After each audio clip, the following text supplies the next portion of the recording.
മൂന്ന് സംസ്ഥാനങ്ങളിലെ നിയമസഭാ ഉപതെരഞ്ഞെടുപ്പിൽ ബി.ജെ.പിക്ക് തിരിച്ചടിയാണ്. ബീഹാറിൽ ബി.ജെ.പി ദേശീയ അധ്യക്ഷൻ നിതിൻ നബീൻ രാജിവെച്ച മണ്ഡലത്തിൽ ജൻസ്വരാജ് പാർട്ടി അധ്യക്ഷൻ പ്രശാന്ത് കിഷോർ മുന്നേറുകയാണ്. 14 റൗണ്ട് വോട്ടെണ്ണൽ പൂർത്തിയായപ്പോൾ ഇപ്പോൾ പ്രശാന്ത് കിഷോറിന് 9,000-ന് മുകളിൽ വോട്ടിന് മുന്നിലാണെന്ന് മനസ്സിലാക്കുന്നു. 16 വർഷം MLA ആയിരുന്ന നിതിൻ നബീൻ രാജ്യസഭാംഗം ആയതോടുകൂടിയാണ് ഇപ്പോൾ ബങ്കിപ്പൂരിൽ ഉപതെരഞ്ഞെടുപ്പ് പ്രഖ്യാപിച്ചിട്ടുള്ളത്.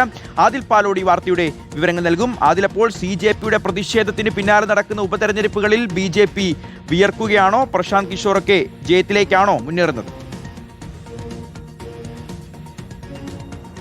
ഉറപ്പായും BJPയുടെ അടിതെറ്റുന്നതാണ് ബീഹാറിൽ നിന്നുള്ള കാഴ്ച. ബീഹാർ, ഗുജറാത്ത്, മധ്യപ്രദേശ് അങ്ങനെ 3 സംസ്ഥാനങ്ങളിലെ 3 നിയമസഭാ മണ്ഡലങ്ങളിലാണ് ഉപതെരഞ്ഞെടുപ്പ് പ്രഖ്യാപിച്ചിരിക്കുന്നത്. നിതിൻ നബീൻ രാജ്യസഭാംഗമായി മാറിയതിനെ തുടർന്നാണ് സംസ്ഥാന മന്ത്രിയായിരുന്നു. 16 വർഷം ബങ്കിപ്പൂരിൽ നിന്നുള്ള MLA ആയിരുന്നു നിതിൻ നബീൻ എന്ന് പറയുമ്പോഴാണ് BJPയുടെ ഉറച്ച കോട്ട, പൊളിയാത്ത കോട്ട എന്ന് വിശേഷിപ്പിച്ചിരുന്ന ബങ്കിപ്പൂരിലാണ് ഇപ്പോൾ BJPക്ക് അടിതെറ്റുന്നത് എന്നതാണ് ഇപ്പോൾ വരുന്ന വാർത്തകൾ സൂചിപ്പിക്കുന്നത്. പുതിയ വിവരമനുസരിച്ച് 17 റൗണ്ട് എണ്ണിക്കഴിയുമ്പോൾ 9,581 വോട്ടുകൾക്ക് ജൻസ്വരാജ് പാർട്ടി അധ്യക്ഷൻ പ്രശാന്ത് കിഷോർ മുന്നിലാണ് എന്ന വാർത്തയാണ് ഇപ്പോൾ പുറത്തു വരുന്നത്. ഏതായാലും ഈ പ്രശാന്ത് കിഷോർ വിജയത്തിലേക്ക് ഏകദേശം ഉറപ്പിച്ചിട്ടുണ്ട് എന്നുകൂടി ഈ ഘട്ടത്തിൽ നമുക്ക് പറയാൻ കഴിയും. 3 മണ്ഡലങ്ങളിലാണ് ഉപതെരഞ്ഞെടുപ്പ് നടക്കുന്നത്. മറ്റൊന്ന് മധ്യപ്രദേശിലെ ദാട്ടിയ മണ്ഡലത്തിലാണ്. അവിടെ കോൺഗ്രസ് സ്ഥാനാർത്ഥി മുന്നേറുന്നു എന്നുള്ളതാണ്. കോൺഗ്രസിന്റെ സിറ്റിംഗ് എം എൽ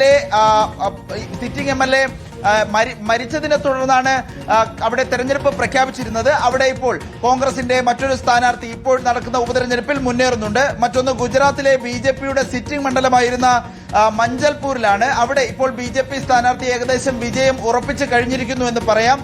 27,000 വോട്ടിന് BJPയുടെ സിറ്റിംഗ് മണ്ഡലം BJP ഉറപ്പിച്ചിട്ടുണ്ട്. അതേസമയം ഒരു സിറ്റിംഗ് സീറ്റ് ഇപ്പോൾ BJPക്ക് നഷ്ടപ്പെടുന്ന സ്ഥിതിയാണ് ബീഹാറിൽ നിന്ന് വരുന്ന വാർത്തകൾ വെച്ച് മനസ്സിലാക്കേണ്ടത്.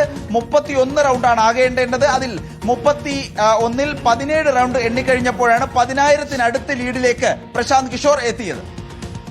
ശരി, 16 വർഷം MLA ആയിരുന്നു നിതിൻ നബീൻ. BJPയുടെ ദേശീയ അധ്യക്ഷനാണ്. രാജ്യസഭാംഗമായതോടുകൂടിയാണ് ബങ്കിപ്പൂരിൽ ഉപതെരഞ്ഞെടുപ്പ് പ്രഖ്യാപിച്ചത്. അവിടെയാണിപ്പോൾ പ്രശാന്ത് കിഷോർ 10,436 വോട്ടോടുകൂടി ഇപ്പോൾ വിജയത്തിലേക്ക് അടുക്കുകയാണ്. വൻ ഭൂരിപക്ഷത്തിലേക്ക് കടക്കുകയാണ്. BJPയുടെ ഉറച്ച കോട്ടയായിരുന്നു. അവിടെയാണ് ഇപ്പോൾ CJPയുടെ ഒരു പ്രതിഷേധത്തിനൊക്കെ പിന്നാലെ നടക്കുന്ന ഉപതെരഞ്ഞെടുപ്പുകളിൽ BJPക്ക് അടിതെറ്റുന്നത്. BJP വിയർക്കുന്നത്.